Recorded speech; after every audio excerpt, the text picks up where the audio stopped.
Hi, and welcome to Voices in the Wilderness, a show on science and faith that addresses questions posed by skeptics, Christians and non-Christians, people who are struggling to reconcile science and faith, and those deconstructing or reconstructing or just rearranging how they think about science and faith.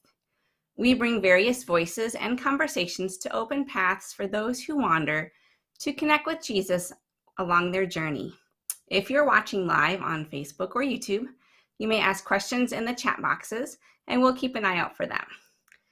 Also, if you're looking for other great resources on science and faith, check out the American Scientific Affiliation.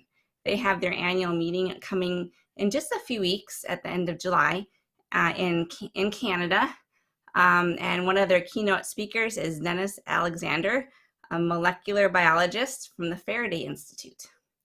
Joining us today is Dr. Sharon Homer-Drummond. Dr. Homer-Drummond is a fellow with the American Association for the Advancement of Science, AAAS. She received her Ph.D. in Integrative Biology from Florida Atlantic University and a master's in Marine Biology and Marine Affairs and Policy from the University of Miami. She has done most of her research work with dolphins and other marine mammals, and earlier with cows, looking at reproductive endocrinology, hormones that regulate reproduction, and reproductive environmental toxicology, pollutants and toxins that interfere with successful reproduction.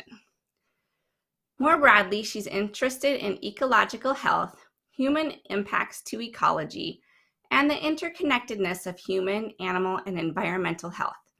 She has been teaching and mentoring undergraduate biology and biology students since 2002 and is currently the course director and lead instructor for Principles of Biology 1 and 2, the freshman course sequence for biological science majors at Tri-County Technical College. Welcome, Dr. Homer-Drummond. It's great to have you here today. And you have some really big news about an upcoming move and change. Tell us more. Yes, thank you so much, Christine, and thank you for having me here. I am going to be leaving my current position at the end of summer and moving to the DC metro area to take up a Science and Technology Policy Fellowship program that is administered through the AAAS, where I'll be working with the National Science Foundation's Includes initiative. And the broad goal of the Includes initiative is to build diverse, welcoming, and open spaces within science education and the science workforce. So we work to try to make science look like the rest of America. Oh, that's really great. It's needed too. I know in my job as an aerospace engineer, women are very underrepresented. And so are minorities. It's my coworkers are almost all white guys. Nothing against white guys, but it's just an area where there could be more diversity, where we would like to hear more voices. Is that Exactly. similar in other fields too? It is in many fields. So for instance, in biology, the majority of PhD candidates right now, and the majority of people kind of doing day-to-day work or education in biology, they're going to be women. However, people who lead agencies or have senior administration leadership are often men, and usually white men. So, and you know, that's not a problem to be a white man or a white woman. What the problem is that if you have lack of diversity, you have lack of good problem solving, and it's of course a matter of justice as well. Right. Well, that's really exciting. Congratulations. And before we get too far on your future plans, why don't we go back and just have you tell about your background, your spiritual and educational background, and just your journey to get to where you are now. Sure. So I grew up kind of all over. My dad was a naval officer, and we lived on both coasts. I mostly consider myself a New Englander simply because that's the majority of the place we lived in. So I grew up mostly in Connecticut and Rhode Island, but we did spend time on the West Coast. as well, in California twice, 2 different times in my life. And I grew up, like a lot of people of my generation, being raised in a very conservative, evangelical / fundamentalist kind of background, where we would go to mostly non-denominational Christian churches, evangelical churches when I was growing up. I loved animals. I loved nature. I'm of the generation where parents had no idea where we were during the day. We would be wandering around. I was the one who got in trouble for bringing snakes and field mice and frogs or whatever I could find back home. And growing up near the coast, I would just kind of take myself and my bike down to the beach whenever I could get away with it. So it was a great background, to be inspiring somebody to go into marine science. I also grew up right near, just a few blocks away from the Mystic Aquarium, which is now a large research aquarium. When I was young, it was pretty small. And we had a family membership, so I would spend lots of time there wandering through. When I got older, I decided I probably wanted to be a veterinarian. So I was a science major at Wheaton College in Illinois, which is a Christian evangelical school. And while there, though, I really, really struggled with a lot of personal family stuff that was going on. My parents were going through a very protracted and fairly nasty divorce. And so I switched because I just thought I couldn't make it. So I did interpersonal communication and went into marketing and PR and hated it. Just hated it. I was not where I wanted to be. Got married to my husband, whom I've been married to for 29 years now, in the midst of that when he was in his grad program in theater. And he kept telling me, you really need to go back to school and do this again. I was in ROTC, so I was a commissioned officer in the National Guard, and doing kind of mostly contract marketing work. So he just decided that we had to do this. I was not a happy person.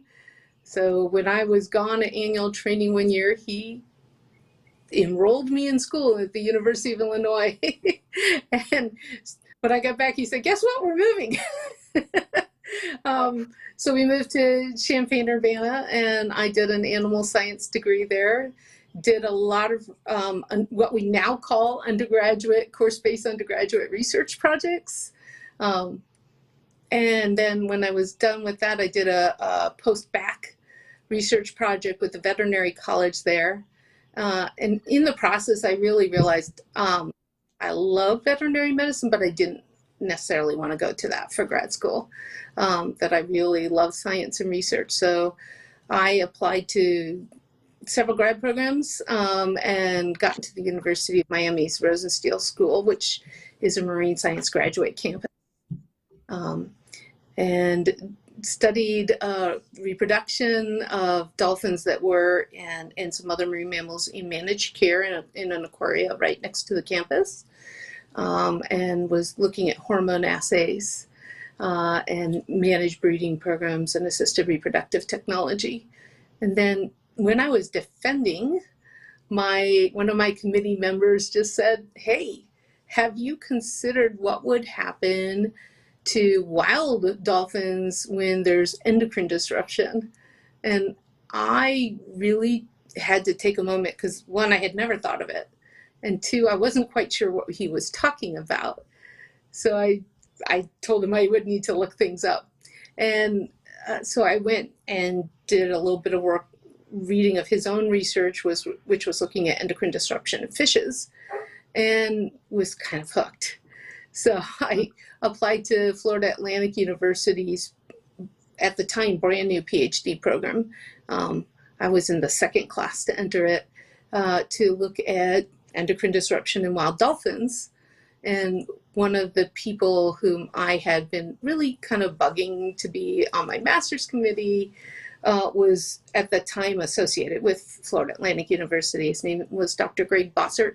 He's a very well-known researcher with dolphin immunology and wild dolphins through what was called the HERA project, the Health and Environmental Risk Assessment Program. So he agreed to take me on, and he didn't end up being my committee chair because of his obligations as a veterinarian. And partway through that, he moved to the Georgia Aquarium and was just an affiliated member at FAU. But we were doing research based out of Harbor Branch Oceanographic Institute, which is part of FAU, surveying wild dolphins in the Indian River Lagoon system on the east coast of Florida and in the Charleston Harbor River system.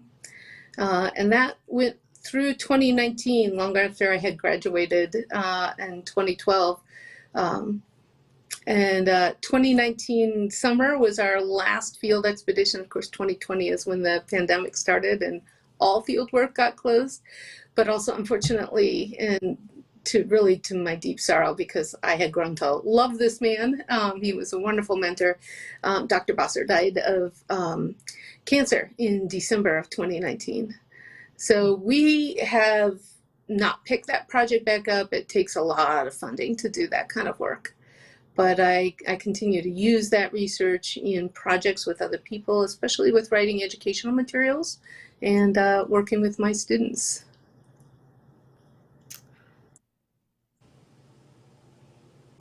Speaking of educational materials, have you been working with the BioQuest curriculum? Is that something that you're involved with? I have. So BioQuest has been around since, for almost 36 years now. And they run on a platform that was started as an NSF small grant initiative called CUBES, which is Quantitative Undergraduate Biology Education. So we publish our materials on the CUBES platform as open access educational resources. So I've published a number of things there. I've got 3 more publications that should be finished by the end of this summer that will go up. And I've got a couple more education research projects coming up that I'll be working on with some folks involved from that and the Accelerating Systemic Change Network as well. So what's the target age group for this? Is this college material, graduate, undergraduate? It's a mix. And it also includes things for high schoolers and middle schoolers. So the big, we kind of amongst ourselves call it the Big SARS book. It's a OER resource looking at SARS and COVID from 4 different perspectives. So we look at the immunology, physiology, which is my section, and genetics, and then pharmacology research. And we wrote each section at 3 different levels. So for high schoolers and non-majors undergraduates, and then majors undergraduates, and then upper level majors graduates and graduate students as well. And we're adding a 6th chapter this summer looking at science communication and information and disinformation work. I just want to jump in real quick and just say we are live on Facebook and YouTube. If anyone would like to chime in with Dr. Sharon Homer-Drummond. You just brought up COVID, and I know we're going to get into that.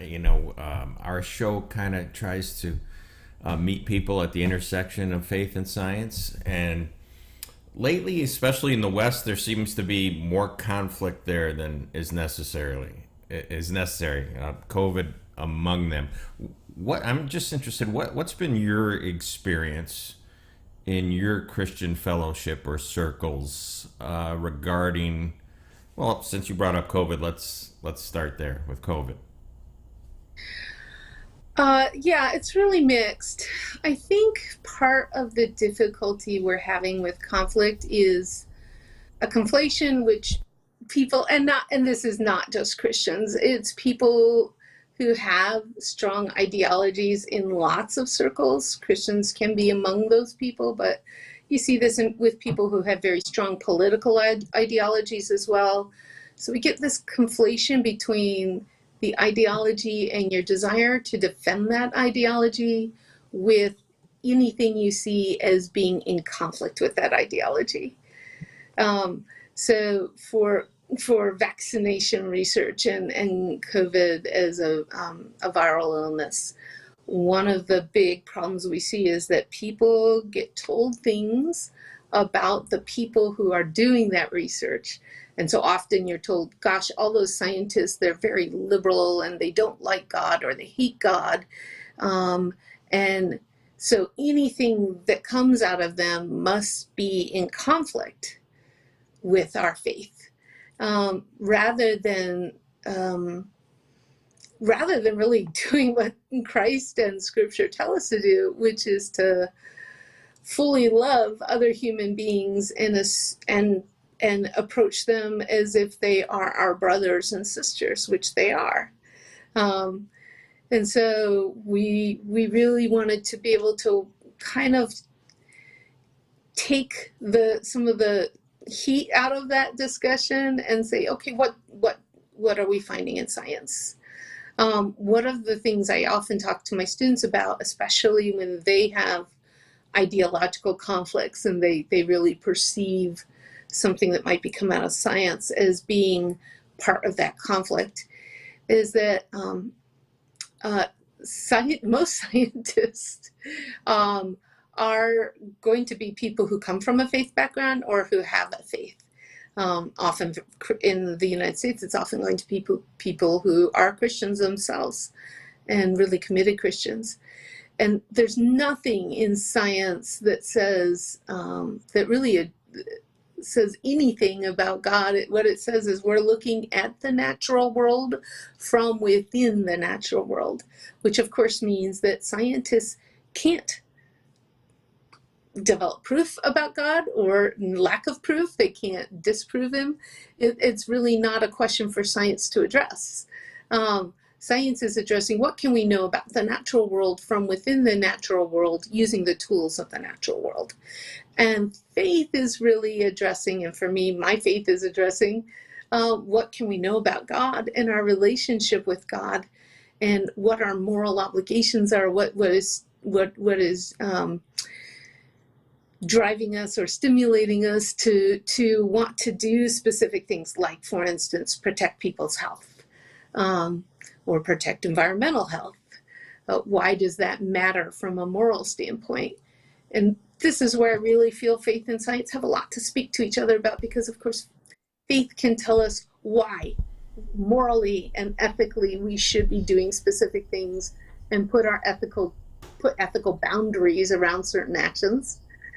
And science tells us, okay, here are where the facts are.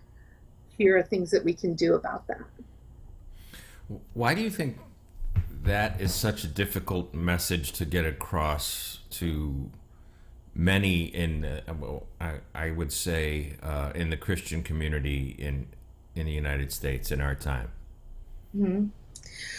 I think that we have done a really bad disservice to a lot of people within faith, because we have said that our political leanings are the same as our faith and are the same as our ideologies, and that therefore if any one thing conflicts with any part of those three areas of our life, then it must conflict with everything and we have to have warfare. It's a warfare mentality. And having been a military officer for 15 years, that's really disturbing to me, because a warfare mentality is something we are told we're not supposed to have, specifically when it's regarding our faith. I think also that we have seen some of the bad things that have been done in science, and some of the terrible things that have been done in science. For instance, the history of the field of gynecology is rife with horrible racism and torture of Black women. And the history of genetics in the United States starts with the eugenics movement, where we are the progenitors of that. And Hitler actually quoted eugenic societies in the US as part of his justification. And of course, we all know about the Tuskegee syphilis experiments that were done on unsuspecting Black men who were not told that they were not being treated. That sort of thing obviously is going to get people to distrust science. And so people who have maybe not such good motives can take advantage of that and say, hey, listen, if you're a Christian, these scientists, they're going to keep doing that kind of thing. And there are, of course, bad people in science and good people in science, just like anything else in the world, right? I think that there are folks on the side who are saying that they are faith leaders who take advantage of those and really use it to stir up distrust and anger where it's misplaced, rather than saying, hey, let's ensure that there are good ethical guidelines here. Right. Huh. There's a lot to unpack right there. We could probably spend the rest of the episode on that. I do recognize the historical indiscretions that you mentioned and how it may affect our African American brothers and sisters in, for example, taking the vaccine or something and having them back off a little bit about that because of a lack of trust. But a lot of the anti-science or anti-expertise or even the pseudoscience that's being proffered from Christian circles that I witness comes from the white evangelical church, and something you touched on really at the end of your comments there about spiritual leaders maybe doing a disservice, right, to their followers. Do you believe that is, a first degree offense? Do you believe they're doing this on purpose and that they know better? I do believe, since I follow those circles pretty carefully and I listen to the language being used, I do think that at least some of the senior leaders are. And that is very distressing. Because, and I talk about this with family members who uncritically follow it, and really are just kind of buying into it sometimes. So it's a particular concern to me, having come out of that. I'm an Episcopalian myself now, as well as my husband. But having come out of that world, it's really, really hurtful to see people using this as essentially as a power grab, right?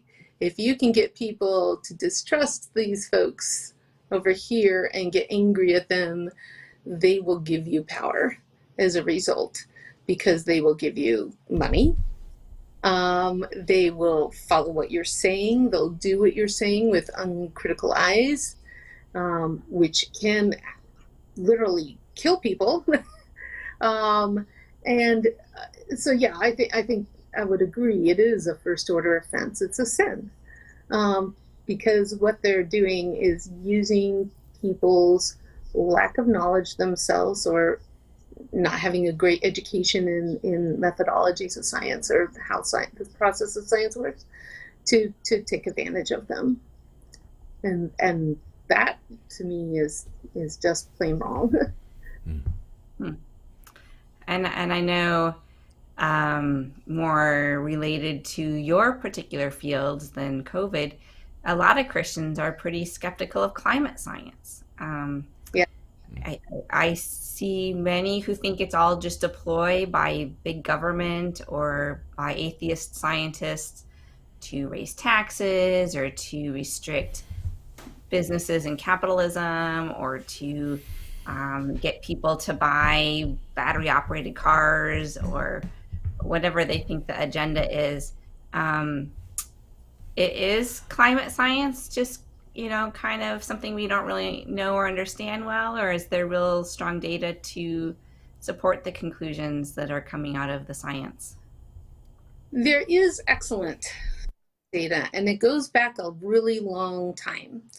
most people, if they haven't been involved in looking at this work, will assume that it's kind of new.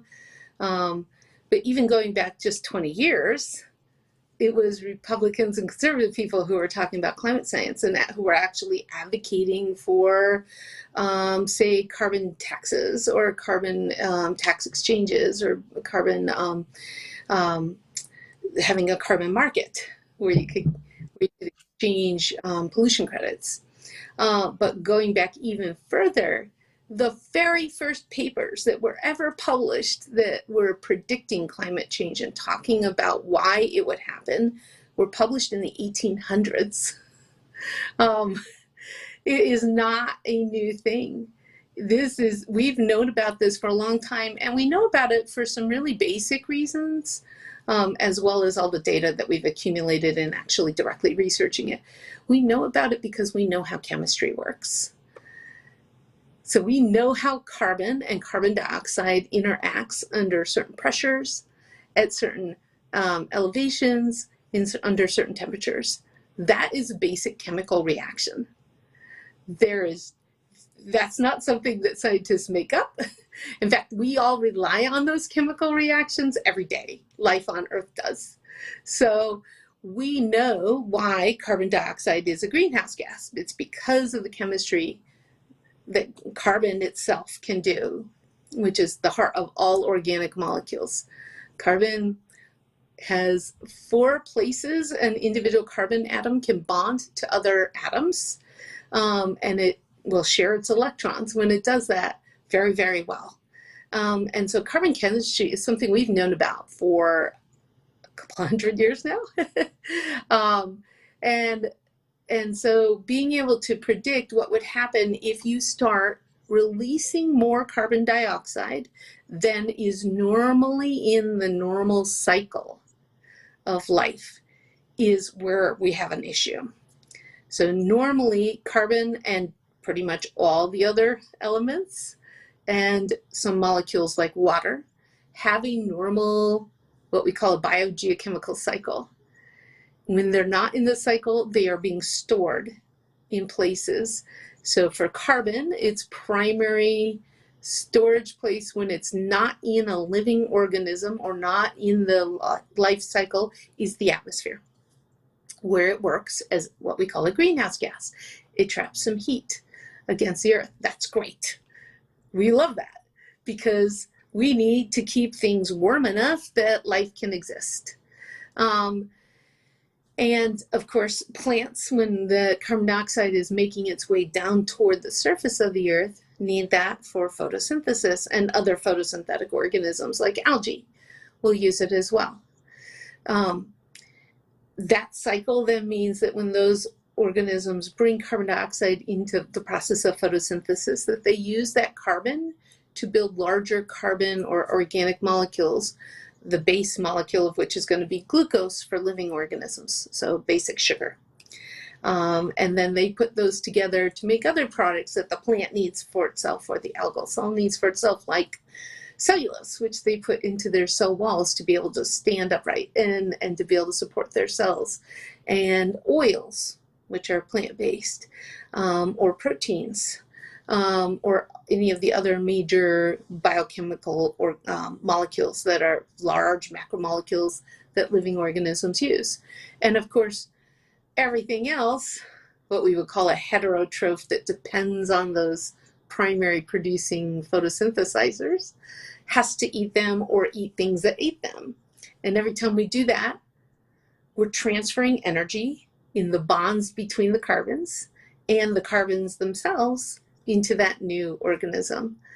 And so eventually, things that ate that carbon in one way or another die. We have bacteria that break up those, and other organisms that break up those dead and dying organisms, and they release carbon back. And some of that carbon that's released will go back into the atmosphere as carbon dioxide. Normally, the inputs of carbon from organisms that died and the inputs from the atmosphere into our photosynthesizer and the outputs from those dying organisms, they're equal, they're balanced. If you look on a global scale, they're completely balanced very well. So the problem is overbalancing. So when we burn trillions and trillions of tons of fossil fuels, for instance, we are releasing much, much more carbon dioxide than that cycle can bear. And so we release excess that goes into the atmosphere or that goes into the oceans, causing warming in the oceans and acidification as a result, because you combine carbon dioxide and water and you get carbonic acid. And so we get this excess buildup, and we trap too much heat, more heat than we can bear.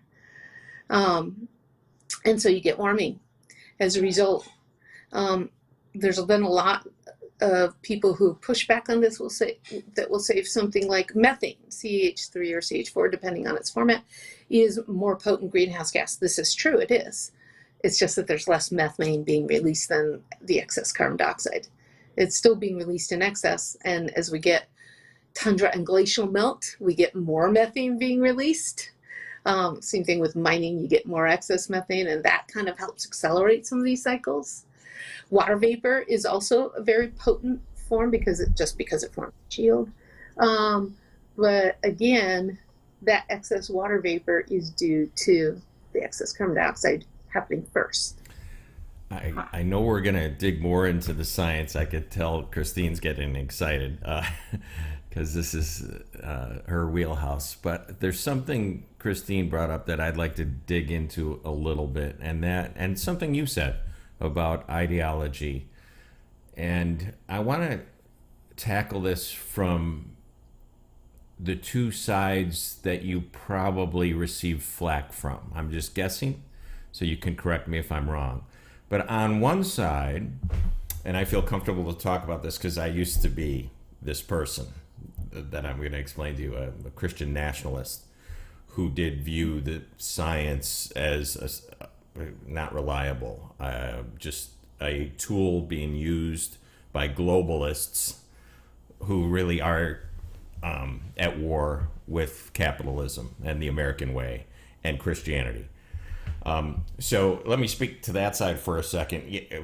You know, we believed at the time that when the Berlin Wall fell, communism might have died in the Soviet bloc, but it went into the environmental movement. So the term watermelon came up. It's green on the outside, but it's red on the inside. And that was that perspective. And so you see a lot of your fellow Christians, for example, what you just said would go in one ear and out the other for me at that point, because I wouldn't trust you. I'd see you as somebody who is compromised by the left or by the godless atheists, and I wasn't looking for information, at least from you.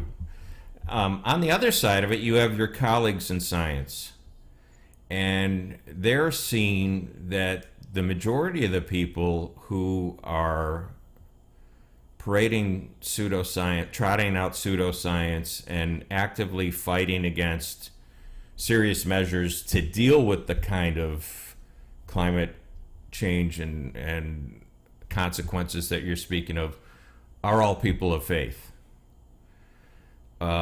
So I imagine you'd kind of feel pressure from the other side, which would be like, why are you in that group? Why are you hanging out with flat earthers and people who are superstitious and believe in fairy tales? So you're hearing it from that side, I imagine, and then you're probably hearing it from fellow Christians who believed like I did, that you're compromised and you're going along with the devil's world system. So long and short of it is this. You mentioned politics, but also there's this theology, this idea that some Christians, not all, have, that this world is going to end in a fiery ball anyway, right? It's written in Revelation. And so, dusting off the chairs on the Titanic at this point is a little bit ridiculous. And then you have another subset of Christians that reads Genesis and sees ourselves as stewards of God's creation, who should be actively caring for it.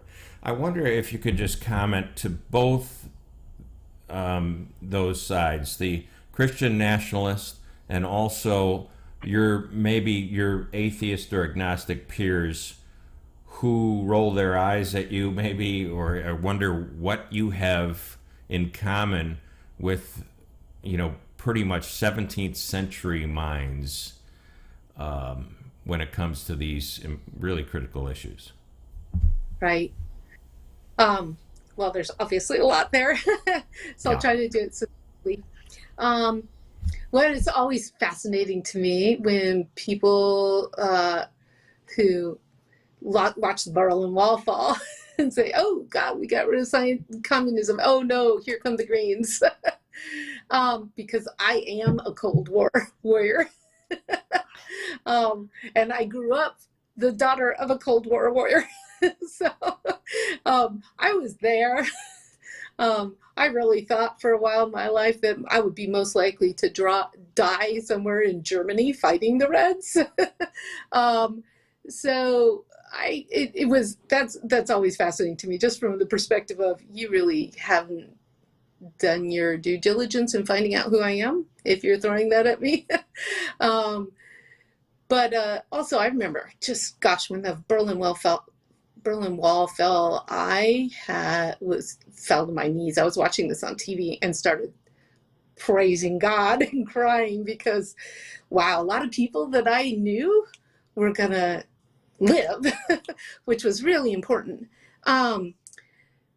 Later on, when I went back to school to study science, I really started realizing that a lot of my fellow Christians were assuming that science is the purview both of people who don't believe in God and of people who have an agenda of one kind or another, whether it's the agenda to make you buy green cars or use offshore wind farms or something else. And that assumption is really rooted in the ideology. And for a lot of, at least at the beginning, for a lot of the climate change pushback that was coming from Christian communities, there was a huge assumption that those people must be having some sort of a communist agenda, which both historically and currently misunderstands what communism is and what it is not. And also just is, again, conflating anything that touches on government action as being ideologically left or different and therefore has to be pushed back. The funny thing for that, though, is, of course, if you are saying that you do need government control to stop that, you're still engaging in government control. You are still saying the government should control people, just not the people that agree with me. Right? And so you're still you're using the very same things that you say that you're fighting. It's, I think, a matter of honesty and morality for us to find out first what people are thinking and why they think it before we decide that we hate them, and get to know them a little bit first. For the other side, for scientists who think that Christians are just, gosh, medievalists. I happen to love medieval poetry, so I think that's funny too. But I think if they're looking at that, it's often a reaction from Christians that they've encountered who are unkind at best. It's also often a reaction to Christian nationalism anymore, most recently especially, because they're looking at this as being, you have this political agenda. And again, there's an assumption that if you see somebody who's a Christian, they must have that agenda, right? It's very difficult for people who are in the middle, because we have to assume that we might need to defend ourselves, and that can create its own problems, right? That defensiveness. One of the things I try to work hard at is not being defensive when an accusation is thrown at me, simply because I think that I can't accomplish much if I can't both try to understand where they're coming from and where their anger is coming from, and certainly can't get them to consider some things I might have to say if I'm approaching this as a conflict.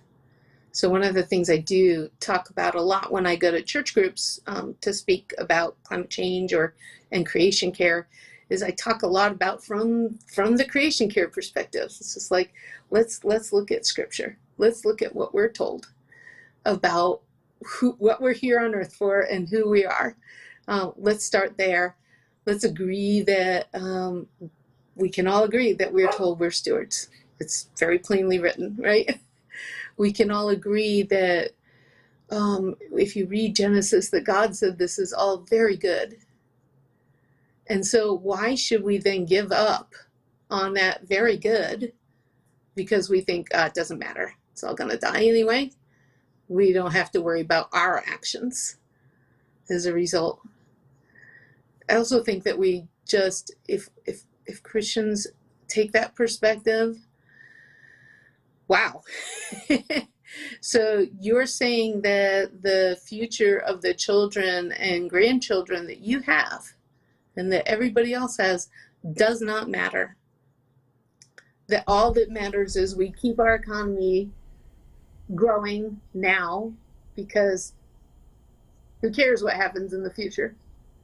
Well, I think you've just touched on a real sore nerve within Christendom, and that is one of the main reasons that so many of our young people are not only leaving the church, but leaving the faith. Because they've done that, the math that you just did. And they might have, I mean, every poll is showing it, that they have kind of better instincts about creation care than their parents and their grandparents might have had. And this is kind of for both of you, for you and Christine, is that is happening. We see it happening, and it seems like the Christian church is ceding creation care to people outside the church. It doesn't seem to be a priority within the church. Am I wrong about that?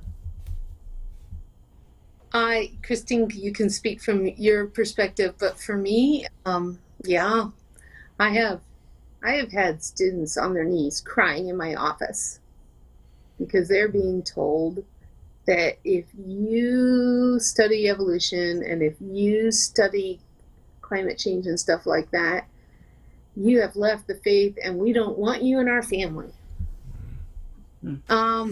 My children were told that too. My kids were both told that we're not even really Christians. Yeah. Just to clarify that, if you don't know that, not by Christine and Paul, but by leaders at the church that they were going to.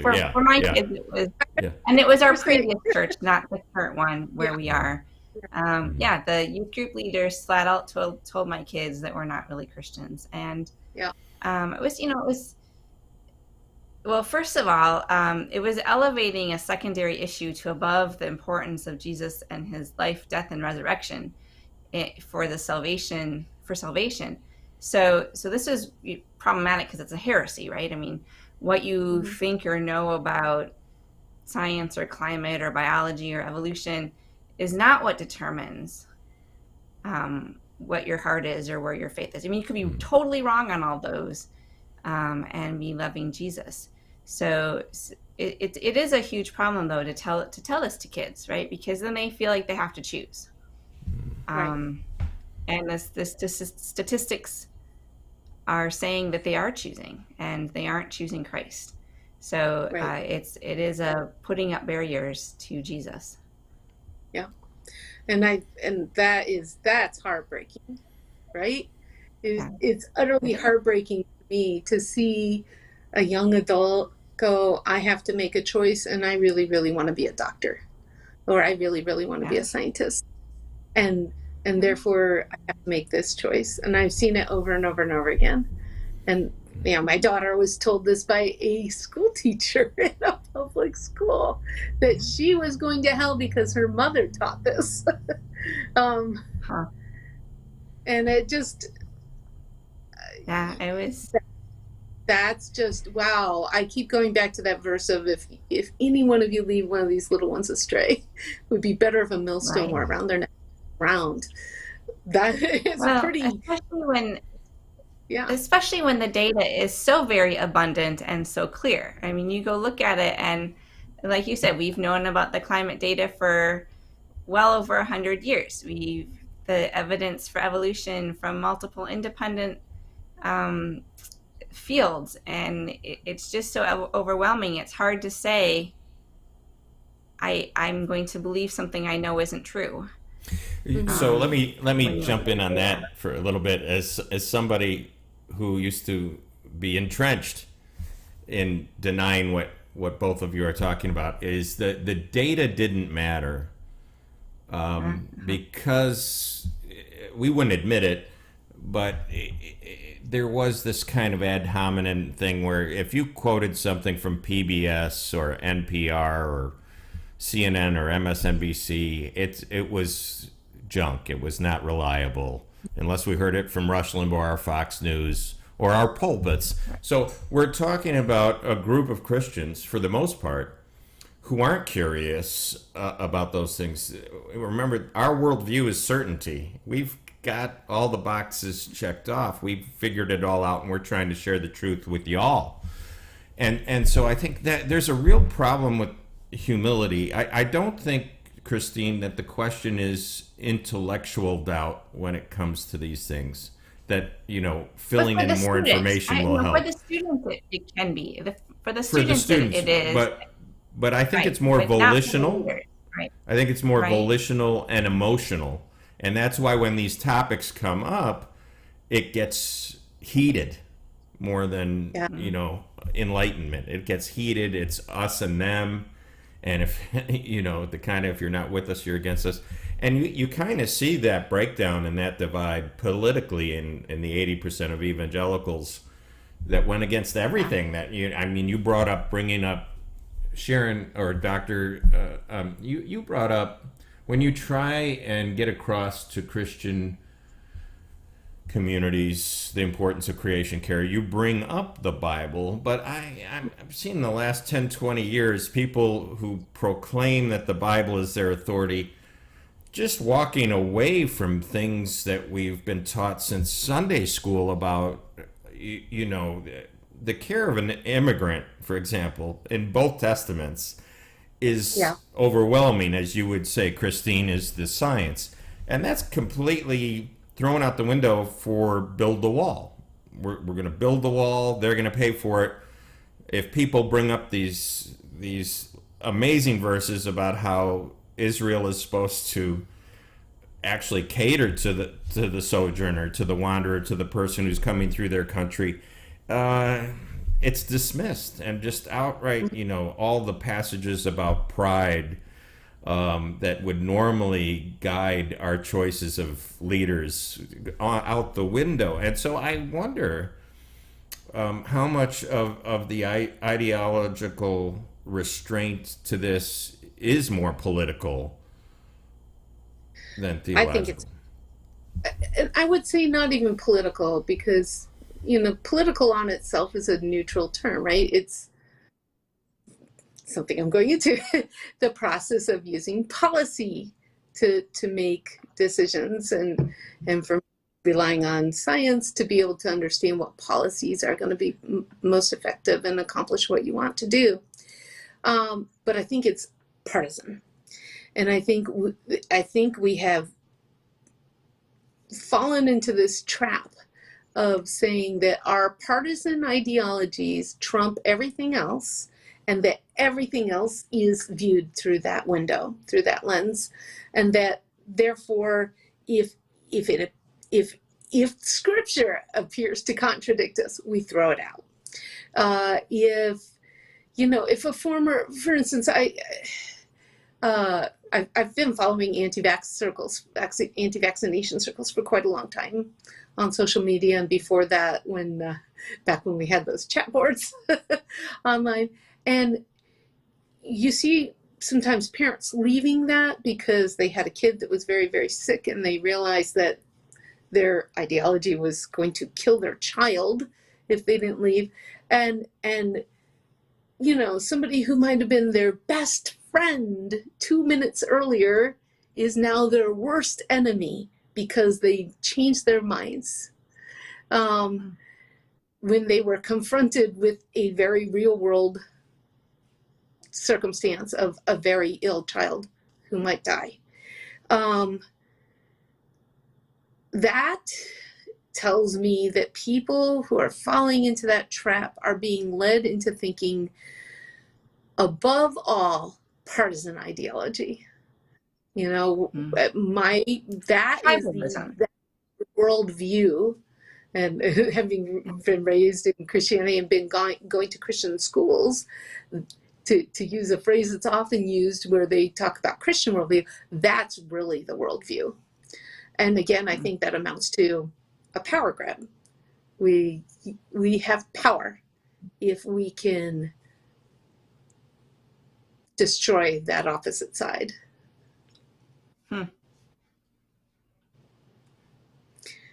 So, profoundly anti-God, because we're not supposed to be afraid. We're supposed to trust. We are not supposed to hate others. We're supposed to love.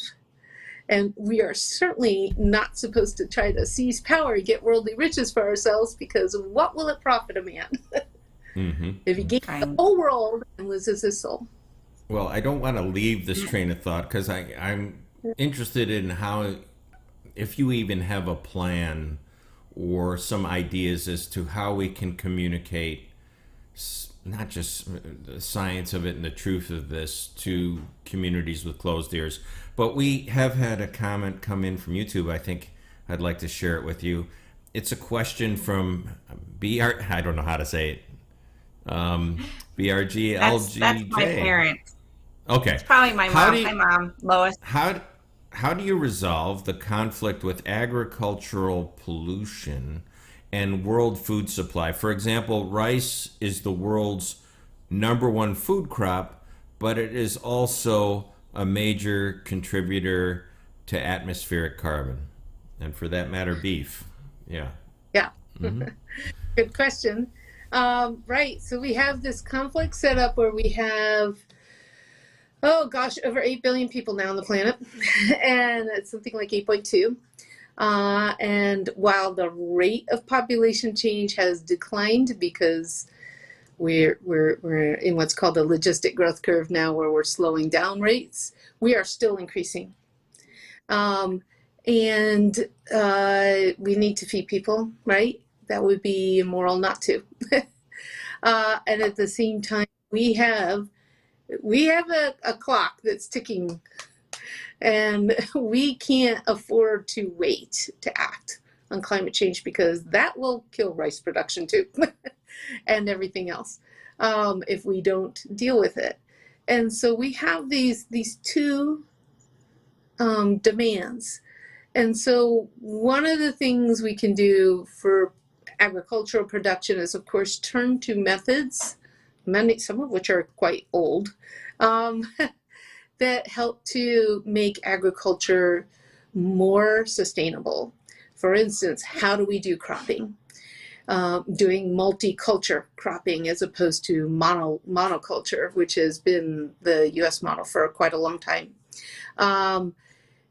Plowing and tilling methods that retain water and nutrients in the soil and make us have less need to be pouring things like nitrogen and phosphorus and fertilizers onto it, which of course makes its way into waterways and has all kinds of effects that I've researched. We also can, and I know this is going to probably stir some twinges here for some people, but genetic engineering of certain crops, for instance, rice, allows us to make products, agricultural products, which are more sustainable, which require less water, less fertilizer, and which emit, and where the process emits less carbon dioxide, and can also help us with health benefits. For instance, the engineering of golden rice, which can help prevent blindness from vitamin A deficiencies. So those are some of them. Others are things like doing intensive cropping with crops that don't require a lot. And then, of course, crop rotation, just it goes back thousands and thousands of years. It's mentioned very specifically in the Bible as a rule to let fields lie fallow every 3 years, and multicultural cropping is described there, and it was also described in ancient Egyptian times. So we do have things that are relatively inexpensive and beneficial.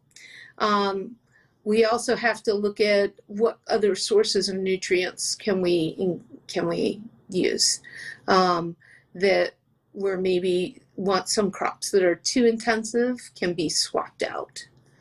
I do think that for countries, and this is true for the majority of the countries that rely heavily on rice, for countries that are where you have a lot of endemic poverty and a lot of disease and a lot of who are bearing the brunt of us having used up so many natural resources and are bearing the brunt of effects of climate change and pollution, that when we're doing that kind of thing, that we should be providing that freely,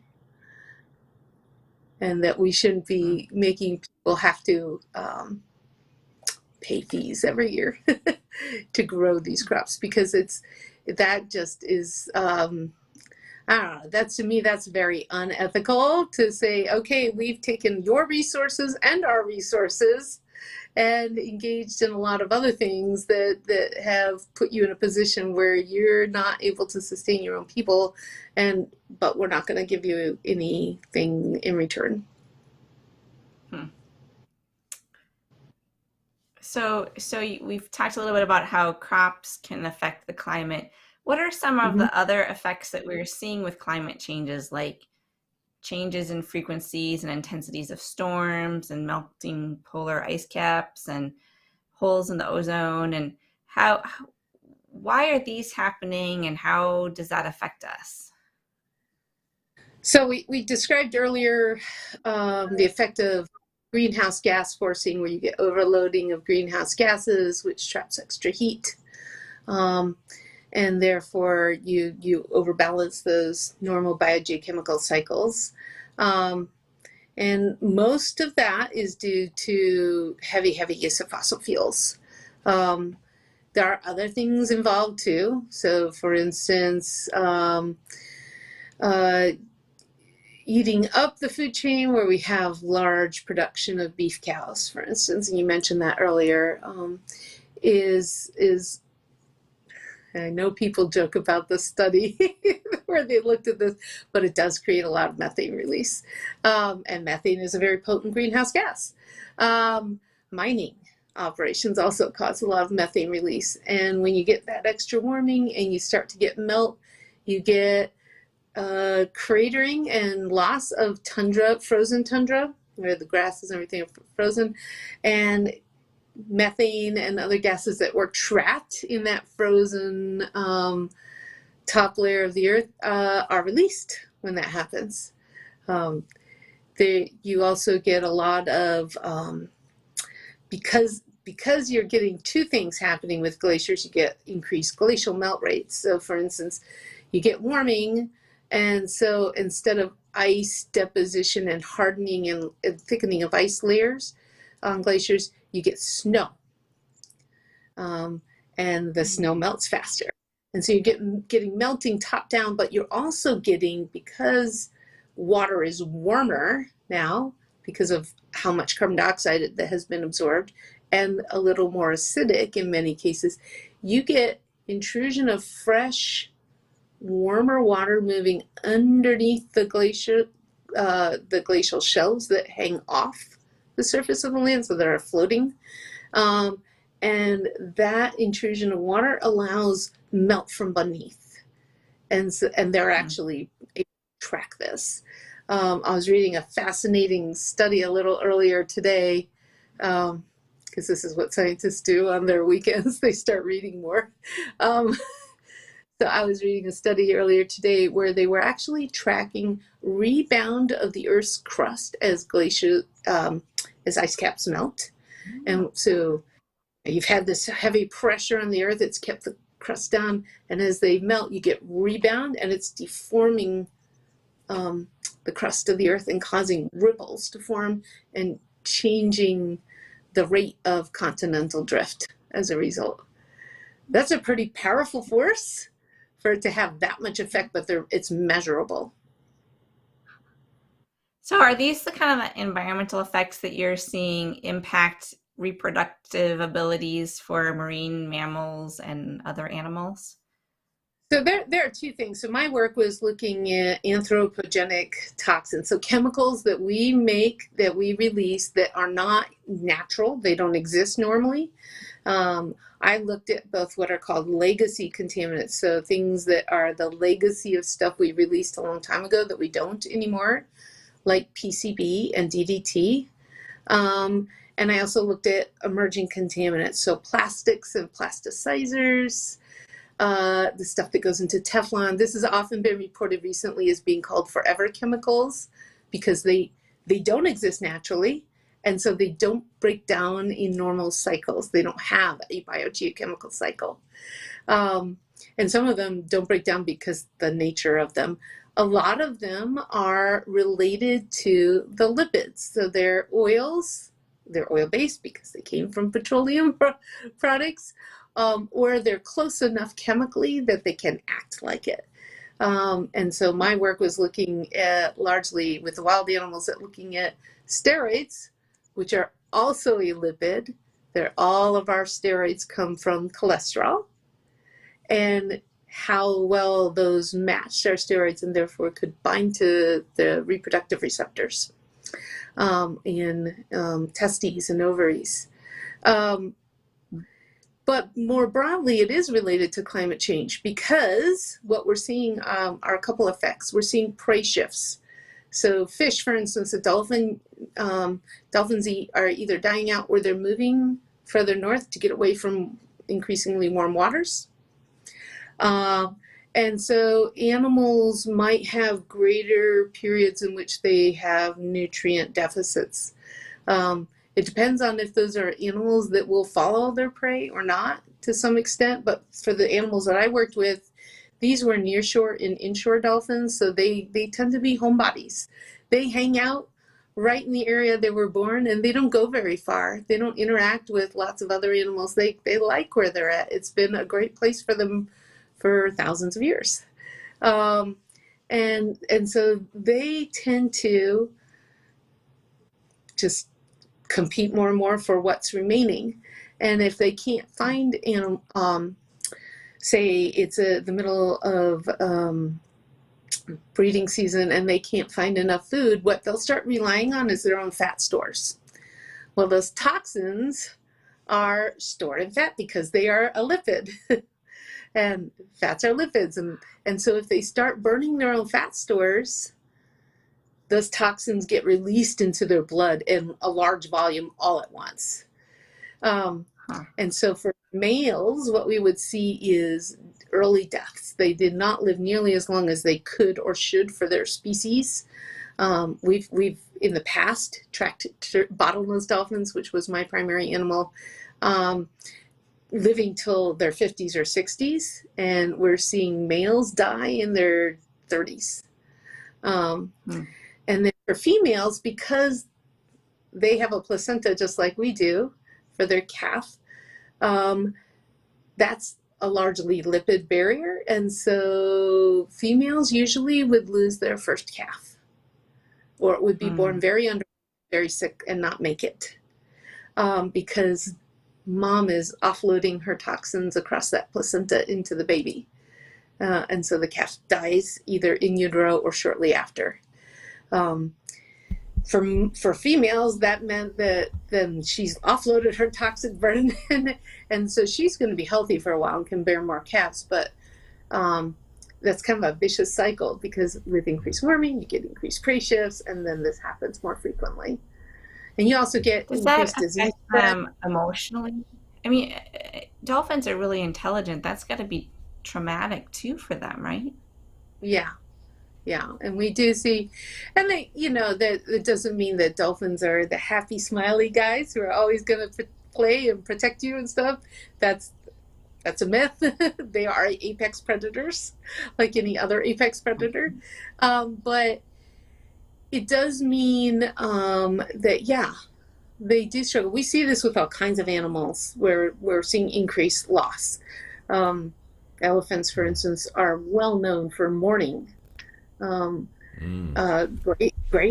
great apes are known for this too. They have mourning rituals that they engage in, and so it is traumatic. And of course, all of these guys are charismatic, what we call megafauna, big animals that we all love. But this also matters for any organism, and just like our actions are causing an upset in these cycles, they're causing an upset in life cycles for organisms. And honestly, I think that because we are stewards, we have an obligation to care about them, whether or not they're pretty or ugly or cute or not, or fuzzy or not. That our actions matter. All right. So speaking of actions, okay, let's talk real briefly about green energy sources. And I know energy isn't your specialty, but nuclear fusion, wind, solar, just some brief pros and cons and what we can do practically. Are windmills harmful to wildlife? How do we, can we store nuclear safely such that it's really a good option? Just throw out some ideas for us as we're trying to find better solutions that aren't releasing so much carbon and methane into the atmosphere. Okay. Well, let's address the nuclear question first, since that's the scary word that a lot of people just automatically throw up barriers against, from both the left and the right, quite often. I grew up in a nuclear household. My dad was a nuclear naval officer.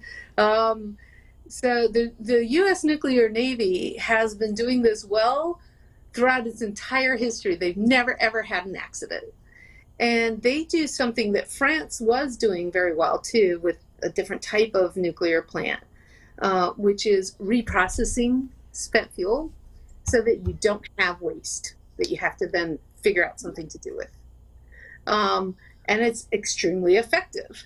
And eventually they can use, once they've reprocessed a number of times, they can use what remains for things like nuclear medicine.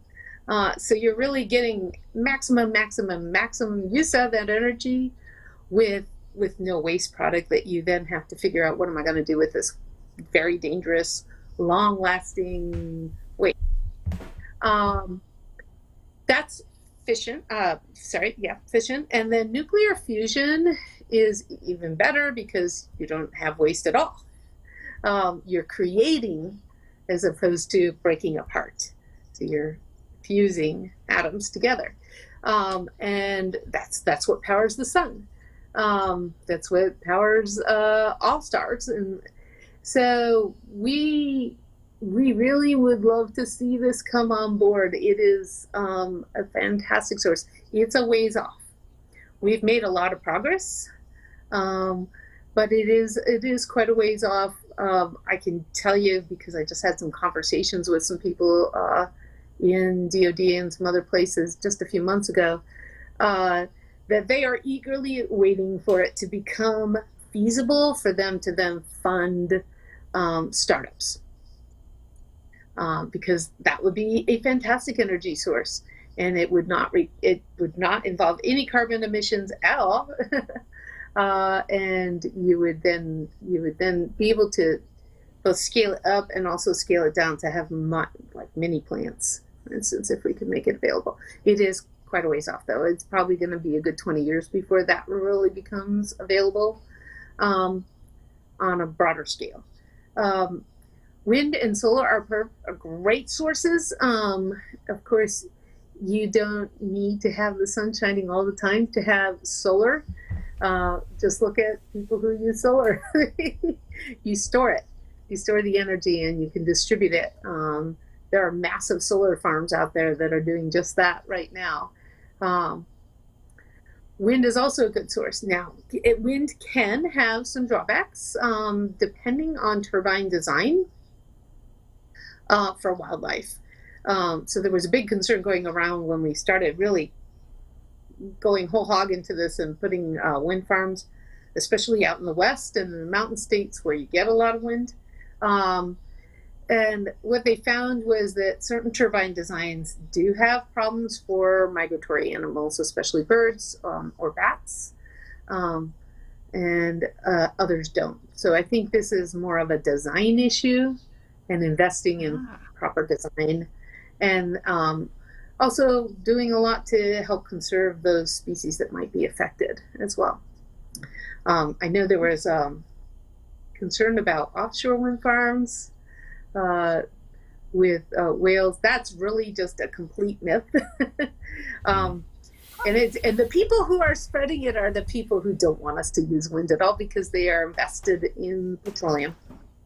And so it's against their interests. But the fact is that no whales have died because of wind farms at all. The ones that have died that have been washing ashore, and we've had a fair number over the last 5-6 years, about 30 animals. All of them died due to interaction with ships. And the kind of acoustic surveys that they can actually hear, the acoustic surveys that they do for placing wind farms are out of the hearing range of whales. It's not impacting them in the least. And so the kind of acoustic surveys that we do for drilling and mining or deep sea oil drilling, that is within their hearing range and it does impact them. Those acoustic surveys don't impact them at all, and the whales aren't accidentally running into a standing turbine. What about EVs? What about electric cars? You see online attacks against EVs causing damage in the mining of the elements for the batteries and so forth, or saying that it takes coal plants to produce the energy to charge these. What's the truth about EVs? It's a complex subject. So yes, especially with lithium or rare earth metals, we have relied on mining, often involving slave labor and some other things that we should not be in the business of. And it's also true that when those batteries break down, that some very toxic compounds can be released. And we are often relying again on slave or near slave labor to do that work. And so we're exposing people who have no recourses and who don't have protective gear or anything to that. So that is definitely something to be considered. There's a lot of work being done to make those batteries both more efficient and longer lasting, less toxic when they have to be broken down, and that involve less of those rare earth minerals that we can't get from a lot of places. As to the other part of that question, where we're looking at, oh gosh, well, if you're going to charge it, that energy comes from somewhere. What's the source of that energy? That's a legitimate question. Should we be relying on, say, a electric plant that is running on fossil fuels to charge that EV? So that goes back to, well, we've got to start replacing our sources of energy. It's still true, however, that the greatest source of a carbon footprint is still going to be direct burning of fossil fuels. The more that we can reduce that, the better. We have a lot of other things that we can do. Most of those things kind of get at the margins. The bulk of that influence of our carbon footprint, though, is from burning of fossil fuels. Okay, so so here's an interesting question from both sides. So the anti-nuclear thing isn't just Christian related, right? As these other things we're talking about, right? So how do we communicate how safe it is and how promising it is in light of, Hollywood making a movie about 3 Mile Island and Chernobyl and the result of the tsunami in Japan, and that kind of like boogeyman hiding within our mindset about nuclear? Right. So for people who are going to be willing to hear facts or data, I think walking somebody through, okay, most of those were either design issues again, siting issues in the case of the Japan's plant, where it was sited in a location which is both historically subjected to a lot of earthquakes and has had tidal waves that came up that high in the past. And also when they knew the plant was failing, they poured seawater on it to cool it. They didn't have a water source to start cooling it. And so you get a salty water reacting with metal, which is going to break it down and release your nuclear fuel even faster. So there were quite a few issues that were just about design, siting, and then panic decision making in the heat of the moment, so to speak, that caused that disaster to worsen much faster than it, and to a much greater extent than it needed to.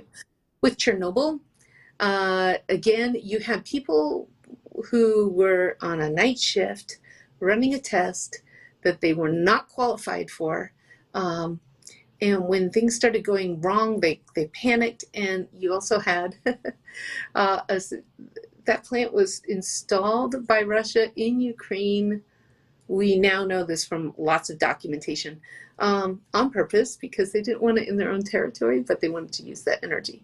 And it was a poorly designed plant. So you had people who didn't know how to handle it, working on a poorly designed plant, and it was the night shift, historically not the shift that's going to be the best trained and best on top of things, right, for many industries. 3 Mile Island, again, some serious mistakes were made, and they had some training problems. As a whole, nuclear has been safe, and when we reprocess our fuels and we train and train our personnel and design our plants well, you don't have those kinds of problems. Of course, when you do, it's completely awful. I will point out that more people have died of auto accidents than have ever died from nuclear poisoning. And more people, and I am not speaking, by the way, about weapons here, because that is an entirely different subject. More people have died of disease, which accelerates with climate change and loss of ecosystem and biodiversity loss, than will ever or have ever died of nuclear energy disasters. So that kind of thing, it does help sometimes to put into perspective. It also helps, I think, to understand that there are things we can do to make sure it's safe. We've kept you over an hour, Doctor, and you've been very patient with us. But can we get one more question in? Sure. Before we let you go? And this might be a tad unfair. So, in the midst of the COVID crisis, Franklin Graham tweeted out that Christians should get vaccinated. And as, main spokesman in that kind of Christian nationalist movement, the blowback against him by people who have praised him and retweeted his tweets all over was really palpable. It was enormous. in light of that, are we in a wilderness of sin scenario where that generation is just going to have to die in the wilderness for the Joshua Caleb generation to get to the promised land? Is there any hope to communicate science and truth to that generation, or are they just so dug in that you don't have much hope for that? Wow, yeah, great question. A good chunk of me would like to say give up on them. I certainly have invested more of my time in working with younger people. That's where I spend all my time, and my daughter is right at that age too. So that's, I'm really invested in the younger generation, the current younger generations, and a couple generations past her. But I also have to remind myself that we are called to never give up on a human being. We are called to never stop loving other human beings. And therefore, no matter how much sometimes I want to throw my hands up and say, oh, well, I can't do anything about you. We're just going to have to work around you, which is tempting a lot of days. I also have to recognize that there's a lot of fear and a lot of things which have gone into putting them in the position where they are that dug in. And therefore, I can't give up on them. So I keep talking to them. And, sometimes I see a little bit of progress. You spoke earlier about how we're called to love the immigrant and really cater to them, take care of them, which is very true throughout Scripture. I had a friend I was communicating with about this over and over and over again back in 2016. I'm like, no, please don't do this. Don't go down this path. And at some point, and I honestly don't know exactly what I said, but at some point something I said got through, and she's like, okay, I'm going to work. And so she started looking in Scripture, and also she was talking to some of her kids, which were young adults at the time. And she got back to me, I don't know, about 8 months later. It wasn't right away. And she's like, you were right. And that started her down a path of looking at a bunch of other things. And so she became an entirely changed person.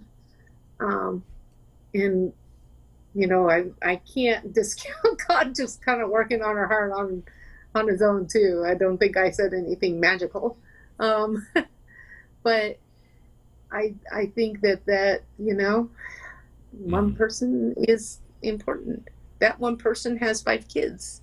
Those 5 kids have, in a couple of cases, spouses and their own kids, and they have friends and they have relationships, and she has friends and relationships. That one person can make a difference.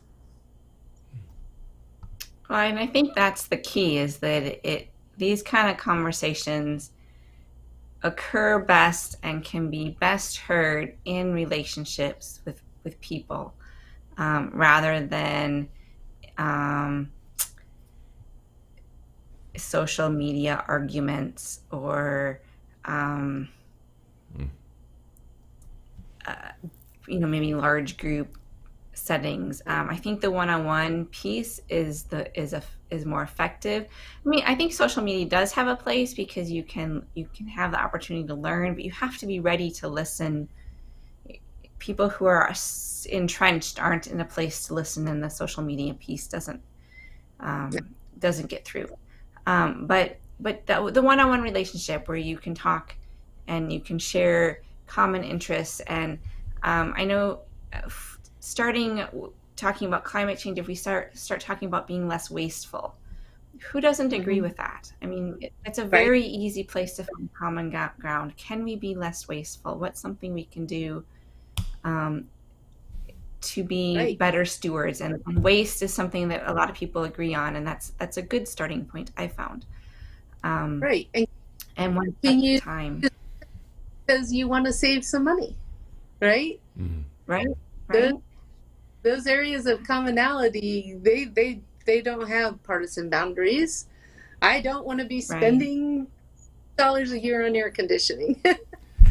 So, Yeah. Yeah, I think we could learn a little bit about streamlining the delivery of that message from Elon Musk in the sense that he made buying an electric car attractive with the Tesla. Because prior to that, the idea of an EV was like a Prius.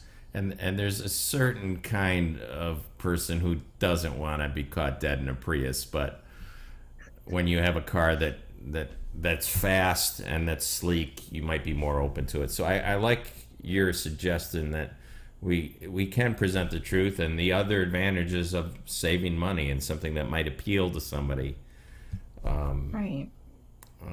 from a different perspective. So, well, Doctor, we loved having you. Thank you so much for your time. I feel bad we didn't get more time to talk to you about my daughter's going to kill me dolphins. She wanted the whole hour to be about dolphins. So I might have to call you personally at some point and pick your brain. One of our favorite animals as a family. So yeah, Right. I'm happy to do that.